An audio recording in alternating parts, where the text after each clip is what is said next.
Greetings all, this is John here to give my third part of my Life in Praise Chapel. This is going to be 3 parts, probably at least 2 segments, so bear with me. And so we left off with my leaving Praise Chapel during my high school years, but I never really abandoned the whole faith, so to speak. I was involved at another church that had a youth ministry and had a youth pastor, and that's where I really realized how valuable that was. You know, being a teenager, 16, 17 years old, by all means, kids have problems, and sometimes they're not as easy to be described as just, read your Bible, son, and you'll figure out the problems. Teenagers need more. And that's what a youth pastor named Rocky showed me. Awesome guy. But we're not here to talk about Vineyard. Just letting you know that I was involved in a good church that allowed me to be a teenager. It was during this time, too, I made lots of new friends at Togo's in Santa Clara by the university, and subsequently I made lots of friends from Santa Clara High School and Wilcox High School and Westmont High School. Basically, a whole new section of friends that I did not have at my high school, Piedmont Hills. And I was able to, I'll use the term reinvent myself and figure out who I was. During this time, my dad became assistant pastor, and he was still in the worship band, so it wasn't unusual that I'd stop by every now and again during a service to visit, see how my dad's doing. And although the inundation of prodigal son jokes got so annoying so fast, I tried not to be offended. People were, I think, glad to see me. They were hoping I'd stick around, and maybe I was a little bit rude when I'd say why. And in retrospect, yeah, I could have been less of an asshole about it, but I was happy. I was happy where I was at.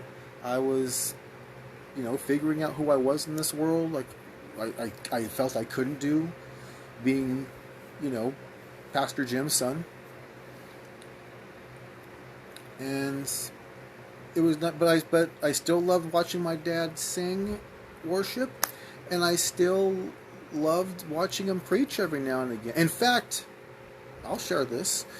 I think I was I was 17 years old, and I took a girl on a date, a girl named Paula, on a date to watch my dad preach. That was her idea. She was Catholic, and she'd never been to a Pentecostal church, and she was, and it seemed she had fun. It seemed she enjoyed it. My dad's not fire and brimstone. She was very impressed by that. So, not that I was pimping my dad for dates, but once again, I contend it was her idea. She wanted to go, and afterwards we wound up in a graveyard, and we won't talk about that part. But that was my life. It wasn't long afterwards that Praise Chapel found themselves with another pastor. Very different from Jimmy. Very different from Jack Neville. Very different from a lot of other pastors Praise Chapel sent around our area. Pastor I'm going to refer to as Shane. Shane was one of those magnetic characters that drew people to him. He was a former musician from the Midwest who had some regional success.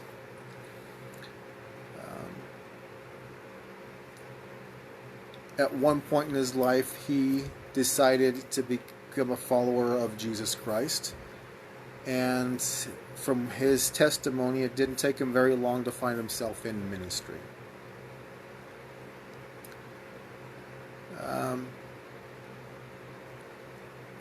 It's when Shane arrived at Praise Chapel, Santa Clara, that I started noticing how things could really get bad with that organization.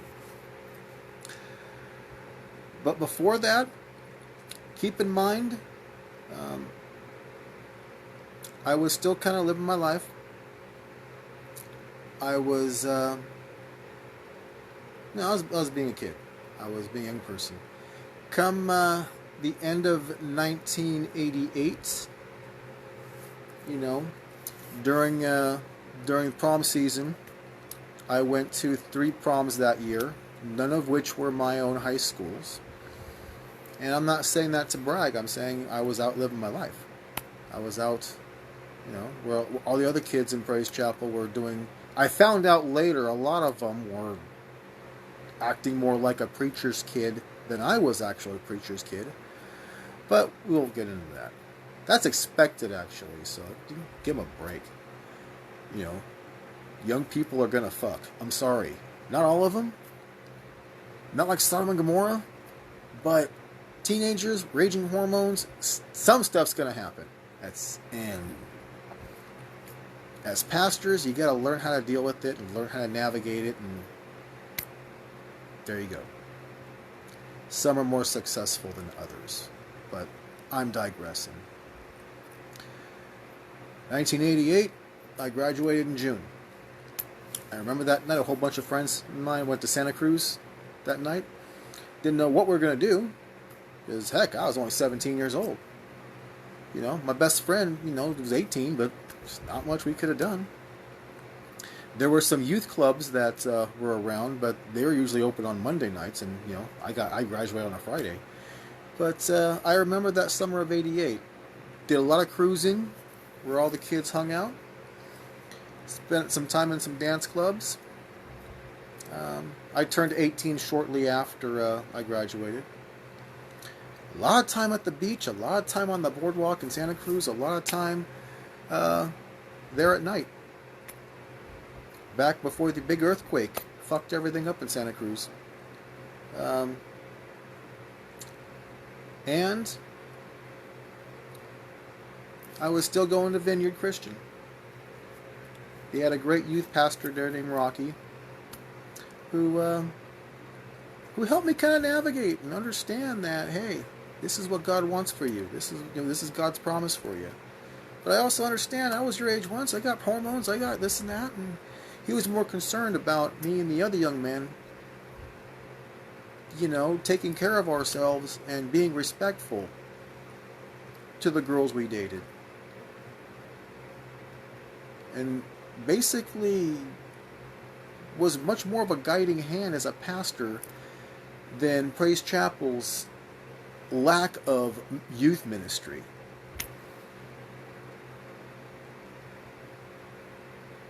Rocky had one of those fun Italian last names that to this day I can't pronounce, and I feel bad for forgetting, but I still remember his face. He was a former baseball player and sportscaster on the radio. At least his license said so.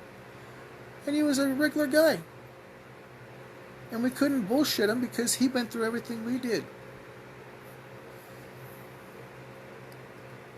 I think part of the reason why I came out pretty unscathed as a teenager, to a small degree, was because of Rocky. And like Jack Neville, Rocky listened. He listened. And that was important to me. All this time, my dad was still on the worship team.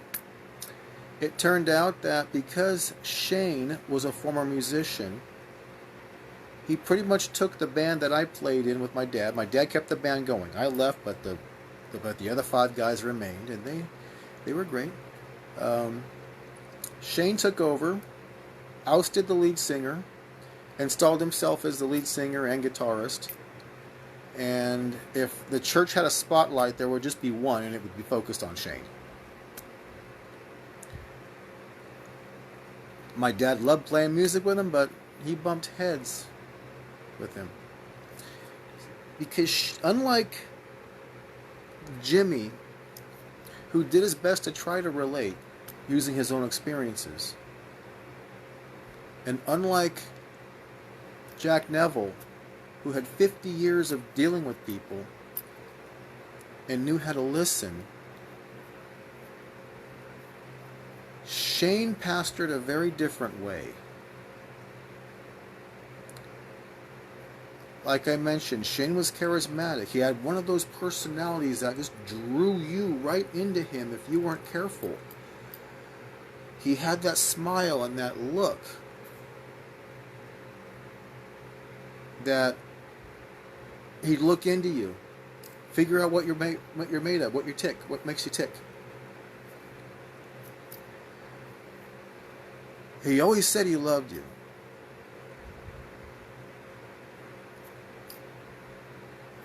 And he always said what you think you needed to hear.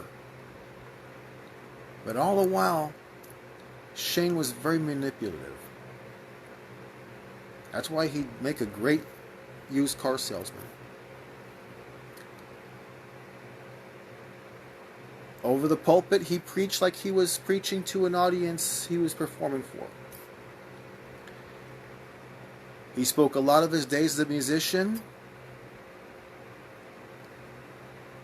using it as an example of how wretched and evil a character he was before he found Jesus.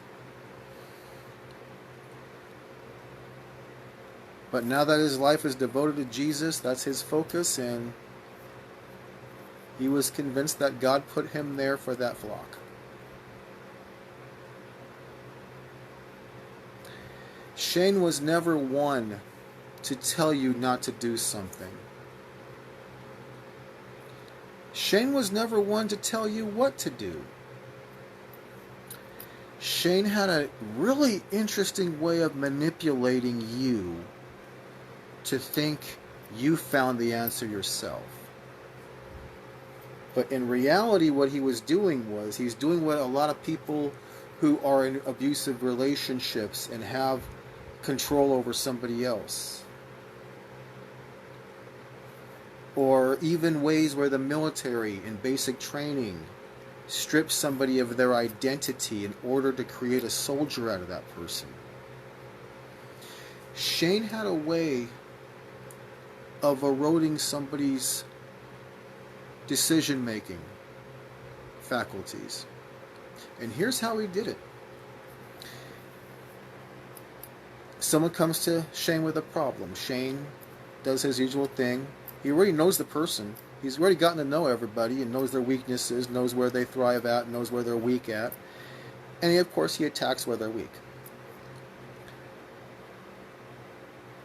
And even if he made someone think, oh, hey, that person found that decision on their own, they had to go through Shane to get that. So long story short, Shane very much is the person that people began to depend on, that the church members began to depend on for any kind of decision.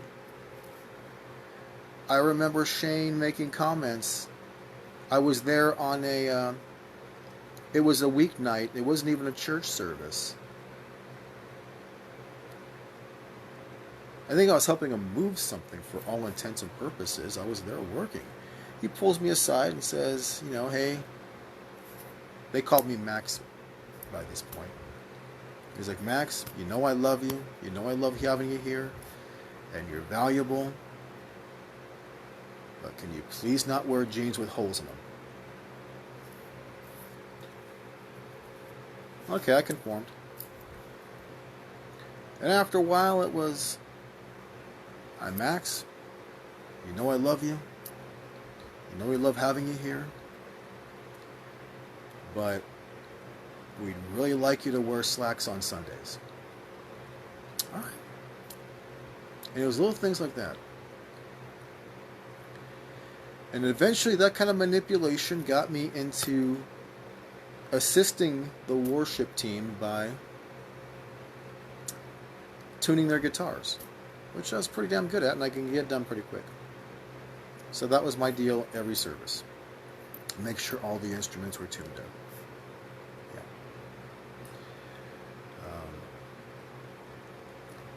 But after a while, I noticed other people in church too. Whatever they do something or they need to make something, well, I better talk to pastor about that. What? Just, hey, you're going to, get that promotion from work. It's not going to affect anything. It's actually going to give you more money and whatever. I better talk to pastor first. I want to buy a new car. Oh, I better talk to pastor first. Like, what do you mean? Just you have a great down payment. You can afford the payments on this. You need a new vehicle, and it's a great deal. It's got a 5-year warranty. Blah blah. I better talk to pastor about it.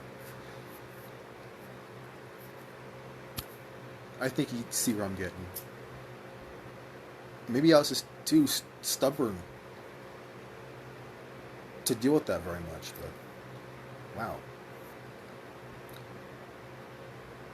Later on, things became worse, I should say.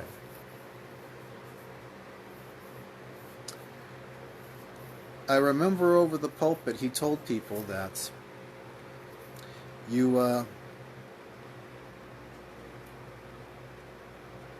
if you have to take a second job, part-time job, that means you don't trust God in taking care of your needs. And it's an insult to God, or something to that effect. Very much demonizing getting a part-time job, just to get ahead.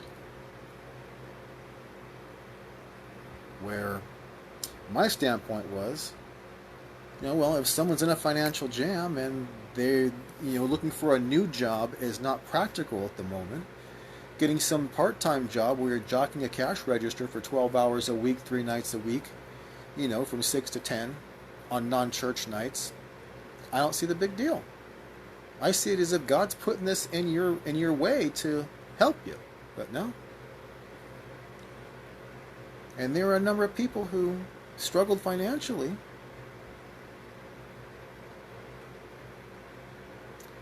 because Shane would not allow him or her to get a part-time job. Things got really bad later on. And some of those details I'm not going to talk about. At this point, we're talking about the end of 1988, beginning of 1989. Been involved in the church with Shane for 7-8 months.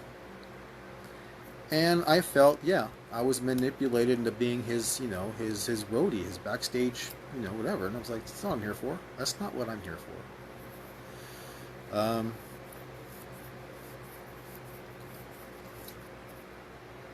But one of the things I always kept in my mind was, if I wasn't happy here, I can walk. If I wasn't happy, no matter what Shane said, no matter what his congregation said, respectfully, no matter what my dad said, he wouldn't have said anything though, because I found out later he was actually on my side most of the time. He didn't say it then, but you get what I'm saying. No one was holding me there. And it wasn't Shane had the keys to life and death. But I kept that in the back of my mind. Unfortunately, I realized a lot of people forgot that with Shane. Now, nobody was told to mortgage their house, at least as far as I know, or anything crazy like that, or give all their possessions. Nothing like that at all.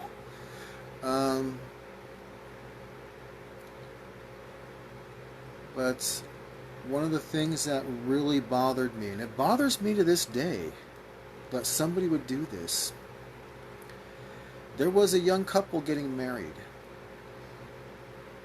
And we knew about it. And let me tell you something interesting about Praise Chapel. This happened...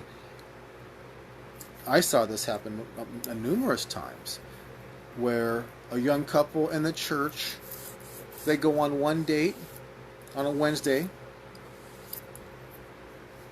Sunday morning, they announce the engagement, and then within a month, they're getting married. Believe it or not, that happened quite a bit in those times in Praise Chapel. A lot of those, actually all of those, are ended in divorce. And this is very much different than when my parents would have a couple come over for couples counseling, and they decide, you know what, we don't want to live together anymore without being married. Can you marry us right now? We'll get the marriage license later, blah, blah, blah. My mom and dad married countless people in their office when I'm trying to sleep, because they got school in the morning. But this is something different. This is, two people, they go to church, but they never really interacted until they went on that first date. And that first date pretty much to see if you get along. And if it was, you guys get along decent enough, okay, fine. That Sunday they'd announced the engagement, and then within a few weeks, and I'm talking 2 or 3 Sundays afterwards, they're married. And therein lies the big problem I saw with Shane. That's when I realized how much he wants to control his congregation. People that came to Praise Chapel before Shane arrived and were married, those marriages were respected. Some of you are going to know what I'm talking about now. All young people, though, if you are going to get married in Shane's church, Shane is the one who's going to do the service. And he would focus on the bride. If a couple were going to go to the Justice of the Peace, or even do what Debbie and I did recently and go to Lake Tahoe, or fly off to Vegas, Shane would not recognize that marriage in his church and consider that couple living in sin. If you want to repeat that, just roll it back. But yeah, you did hear me correctly. Doesn't matter what the state said. Doesn't matter what the license said. Doesn't matter, marriage certificate said. If Shane's name was not on it, Shane didn't do the ceremony, they are not married.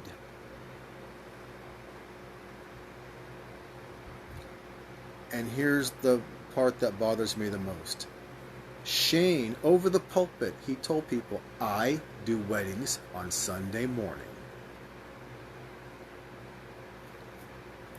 And I don't mean Sunday morning is going to be a big wedding ceremony, whatever, and, no. It's Shane does the ceremony before the congregation and all the guests. They're married, and then right afterwards, Shane has everyone seated. The newly married bride and groom in the front on all the wedding party. And then Shane gives an hour and a half sermon on whatever he wants to talk about.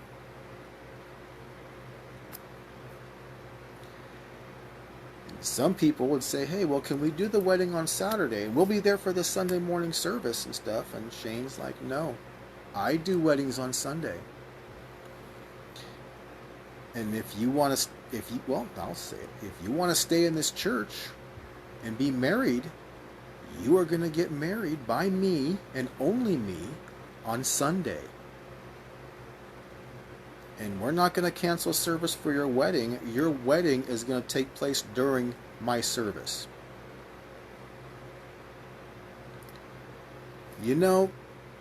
Some people may really be okay with that.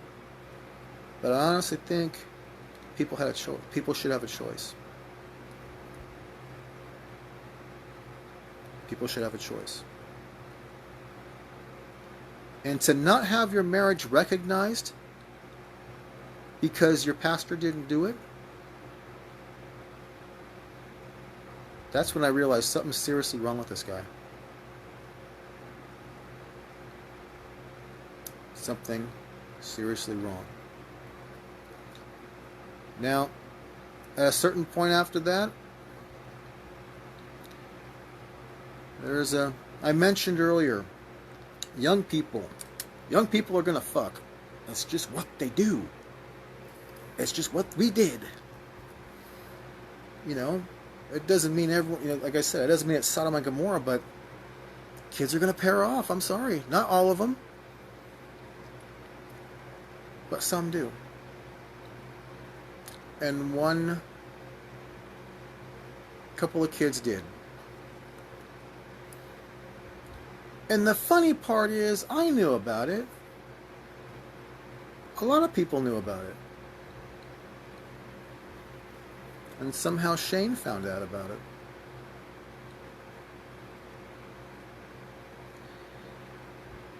And it was during a church service. Shane brought up this couple, announced what they did, and pretty much forced them to apologize in front of the congregation.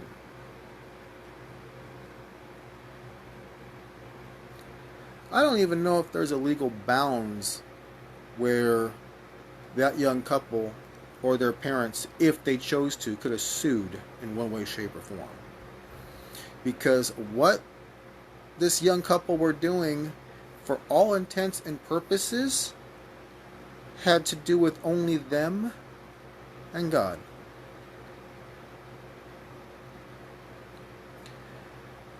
However, it was once again a chance for Shane to assert his control. And it was around that time when I realized I'm not going to be a part of this. And surprisingly, my dad thought the same way.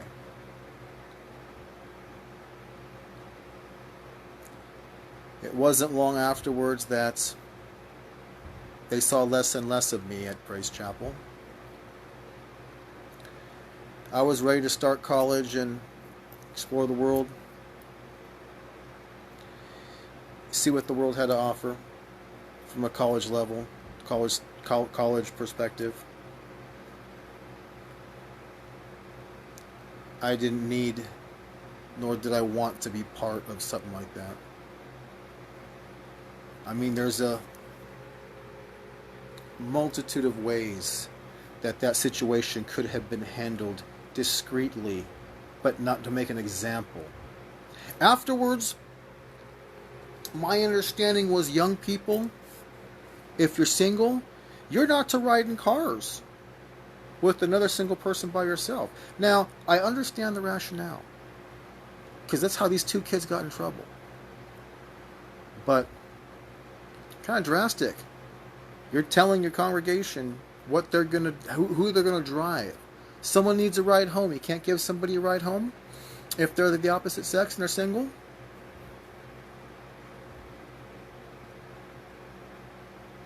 How much more control was Shane going to assert over his congregation? Well, my understanding was it was a lot more.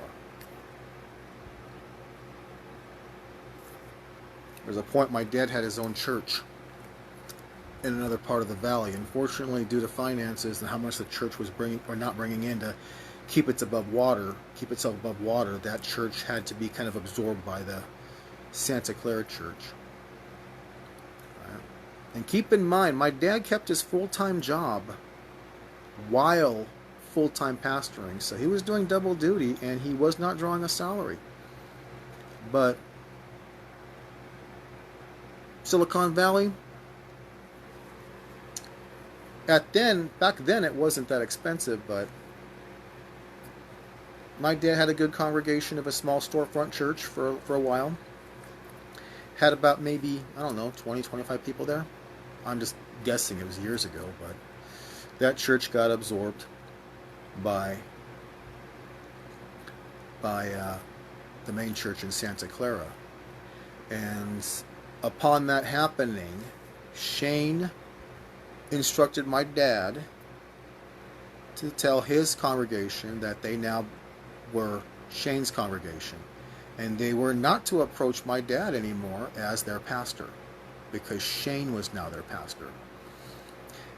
Despite the fact that for a couple of years, these people, my dad was the one that they approached with problems. My dad was the one that, you know, was my mom and dad a number of times had people knocking on our door in the evening because they were scared. They had questions, they had problems, they had concerns. And I remember a number of times where I was in my room trying to sleep, but I heard them till, to the wee hours of the morning, just counseling people through whatever shit they were going through. And in that, building a rapport with people, a trust, that all of a sudden now that they're expected to shift that over to someone they hardly know. First off, it's piss poor management. And I don't care if one says, oh, pastoring's different. No, it's not. It's piss poor management. I mean, you got that resource of my dad for these people and maybe some other people in your church that, hey, you're too busy to talk to them. Have them go to Jim. Have them go to Pastor Jim. No. For all intents and purposes, Shane was pretty much Ayatollah. The main guy. Grand Poobah. And Shane did a lot of things to belittle my dad. From little things about his appearance to when Shane thought my dad was stepping on Shane's toes. Eventually, it got to a point where I was in college at this point, taking Bible courses and literature courses, interestingly enough, but it got to a point where my dad felt the only person he could talk to about his frustrations working with Shane was me. An outsider, but he vented quite a bit.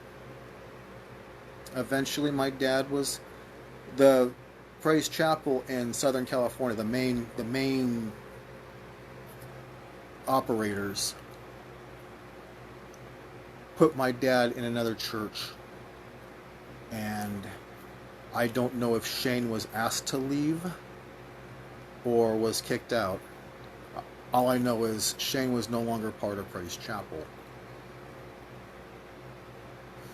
Number of allegations that I will not talk about right now. Some people who may be watching this who lived through it, you know what I'm talking about. But because there's still probably some legalities, I'm going to keep my mouth shut. But that's pretty much when the closest that Praise Chapel became a cult, when it centered around one man named Shane.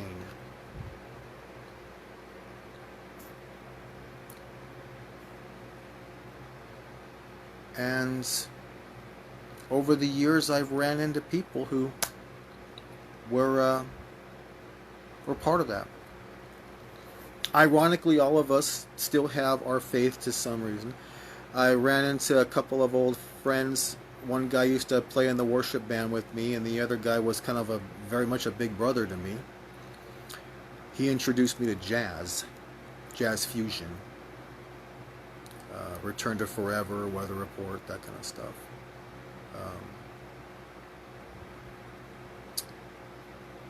We talk about it.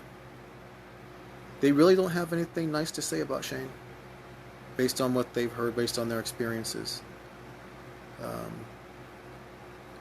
I ran into other people, some women who absolutely will, you bring up the name of Shane and you may as well have set their house on fire.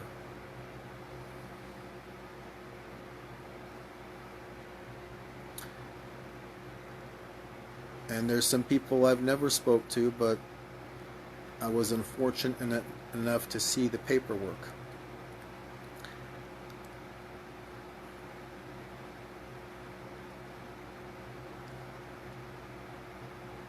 And it was all I needed to realize that, yeah.